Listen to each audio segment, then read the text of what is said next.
नमस्कार। आज मंत्रिपरिषद में 14 एजेंडों पर स्वीकृति प्राप्त है। 14 एजेंडा। सबसे बड़ी योजना जो स्वीकृत हुई है वह है पंचायत सरकार भवनों के निर्माण के लिए।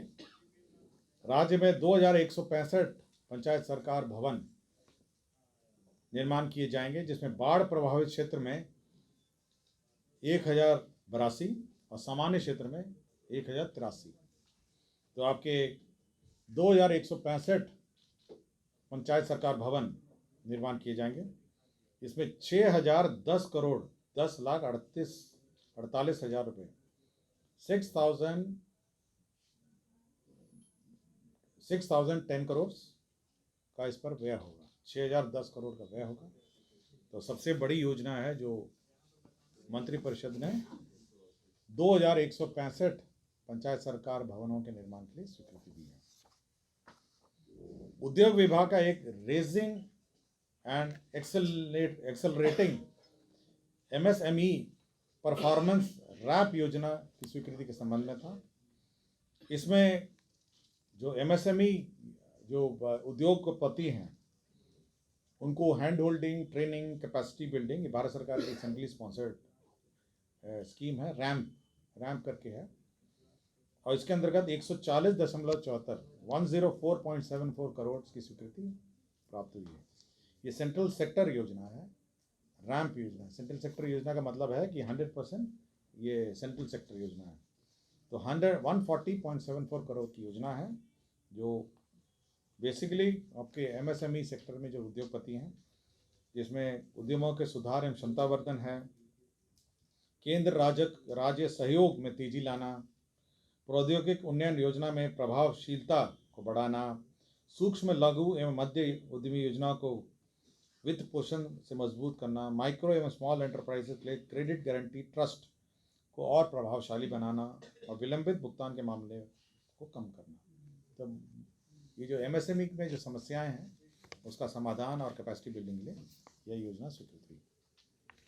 विज्ञान एवं प्रौद्योगिकी विभाग में जो आपके इंजीनियरिंग कॉलेज हैं, राजकीय इंजीनियरिंग कॉलेज हैं, उनके छात्र छात्राओं को इंटर्नशिप नीति एक स्वीकृत हुई है। इंटर्नशिप नीति के अंतर्गत एक इंटर्नशिप पॉलिसी लाए हैं, जिसमें 10,000 रुपये आपको इंटर्नशिप में दिया जाएगा और तीसरे सेमेस्टर के बाद 4 सप्ताह का, 5वें सेमेस्टर में 6 सप्ताह का और 7वें सेमेस्टर में 8 सप्ताह का प्रावधान किया गया है। और इसमें जितने सरकारी निगम हैं, हमारे सरकारी संस्थाएं हैं, उसमें इंटर्नशिप हो सकेगी।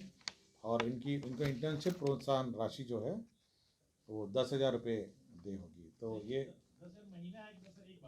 वन टाइम 8 सप्ताह के मतलब विज्ञान प्रौद्योगिकी विभाग द्वारा सातवीं सेमेस्टर में 8 सप्ताह के ऑफलाइन इंटर्नशिप करने वाले सभी छात्र छात्राओं को प्रति छात्र 10,000 रुपये मात्र की राशि प्रोत्साहन स्वरूप दी जाएगी। तो एक प्रोजेक्ट रिपोर्ट भी उनको तैयार करना पड़ेगा, मतलब रिक्वायर्ड टू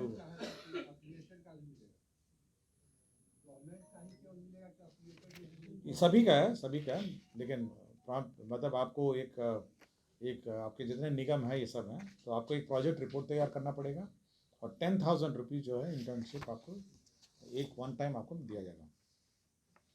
विज्ञान प्रौद्योगिकी एवं तकनीकी शिक्षा विभाग अंतर्गत कार्यालय प्रचारी की नियुक्ति चल रहा था और उसके बाद वो एडवर्टीजमेंट रद्द हुआ और फिर से उसका जो संशोधित नियमावली है उसके अंतर्गत परीक्षा लिया जा रहा था।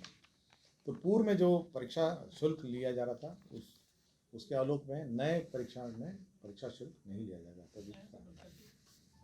परीक्षा शुल्क जो है, आवेदन पत्र जो है फॉर राइटिंग एग्ज़ाम लिखने के लिए जो परीक्षा शुल्क जो लिया जा रहा था, ये छात्र नहीं है, ये परीक्षा शुल्क आपके प्रति कैंडिडेट होगा ना। ये आपका 14 करोड़ था, 14 करोड़ था ये परीक्षा शुल्क था।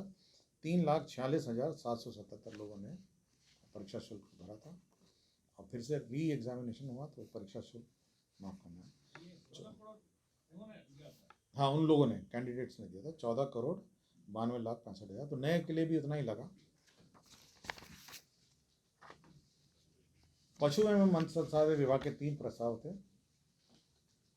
पहला प्रस्ताव था ये बेहतर पशु स्वास्थ्य प्रबंधन एंड आधारभूत व्यवस्थाएं में 193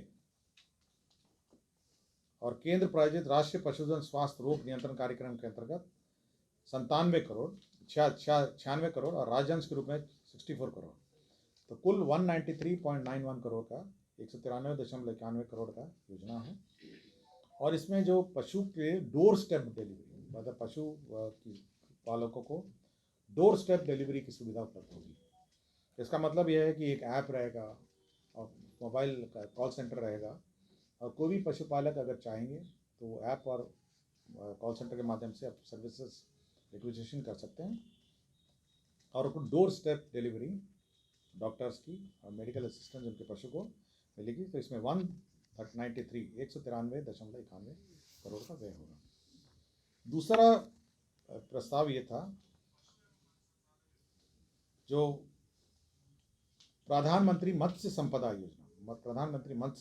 योजना, इसमें 1,04,90,43,43,000 रुपये इस ये योजना है जो ऑनगोइंग स्कीम है। प्रधानमंत्री मत्स्य संपदा योजना जो है 2023-24 के लिए भी स्वीकृत हुई है। और तीसरा है ये RIDF, नाबार्ड के अंतर्गत RIDF लोन के अंतर्गत है, जिसमें 200 अदद एनिमल एम्बुलेटरी वैन, 8 अदद animal lifting and carrying vehicle, और राज्य स्कीम में ये 7/2 का भी पार्ट है। इसमें 41 डोर स्टेप डिलीवरी की सुविधा उपलब्ध होगी। इसका मतलब यह है कि एक ऐप रहेगा और मोबाइल का कॉल सेंटर रहेगा, और कोई भी पशुपालक अगर चाहेंगे तो ऐप और कॉल सेंटर के माध्यम से आप सर्विसेज रिक्वेजिशन कर सकते हैं और उनको डोर स्टेप डिलीवरी डॉक्टर्स की और मेडिकल असिस्टेंस उनके पशु को मिलेगी। तो इसमें 193.91 करोड़ का व्यय होगा। दूसरा प्रस्ताव ये था जो प्रधानमंत्री मत्स्य संपदा योजना, इसमें 1,04,90,43,43,000 रुपये इस ये योजना है जो ऑनगोइंग स्कीम है। प्रधानमंत्री मत्स्य संपदा योजना जो है 2023-24 के लिए भी स्वीकृत हुई है। और तीसरा है ये RIDF, नाबार्ड के अंतर्गत RIDF लोन के अंतर्गत है, जिसमें 200 अदद एनिमल एम्बुलेटरी वैन, 8 अदद animal lifting and carrying vehicle, और राज्य स्कीम में ये 7/2 का भी पार्ट है। इसमें 41.38 करोड़ होगा। तो 200 एम्बुलेटरी वैन है और 8 एनिमल लिफ्टिंग व्हीकल भी हैं, तो इसके अंदर व्यय होगा।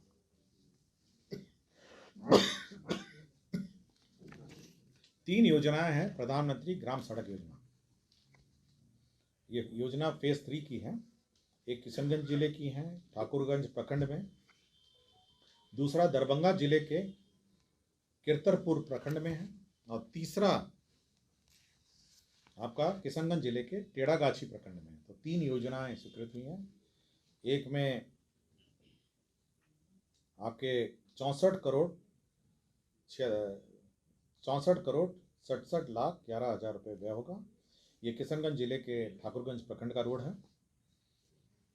दरभंगा जिले के कीरतरपुर प्रखंड में 35,07,49,000 रुपये का रोड स्वीकृत हुआ है। और योजना संख्या ये प्रधानमंत्री ग्राम सड़क योजना किशनगंज में 31,42,00,000 रुपये, तो 3 प्रधानमंत्री ग्रामीण सड़क योजना में स्वीकृत हुए हैं। विज्ञान प्रौद्योगिकी एवं तकनीकी शिक्षा विभाग NIT पटना, आपको याद होगा कि 4 तारीख को माननीय मुख्यमंत्री जी गए थे वहाँ पे, और उन्होंने एक इंक्यूबेशन सेंटर स्थापित करने की घोषणा की थी 4 तारीख को। तो ये B+G+4 basement plus ground plus 4 furniture सहित और अन्य जो इंक्यूबेशन सेंटर है NIT का, ये 47,76,00,000 रुपए की स्वीकृति दी है प्रशासनिक स्वीकृति। ये NIT द्वारा ही संचालित होगा। ये grant in aid science and technology विभाग द्वारा NIT को उन्मुक्त किया जाएगा, और B+G+4 की बिल्डिंग होगी और फर्नीचर सहित होगा।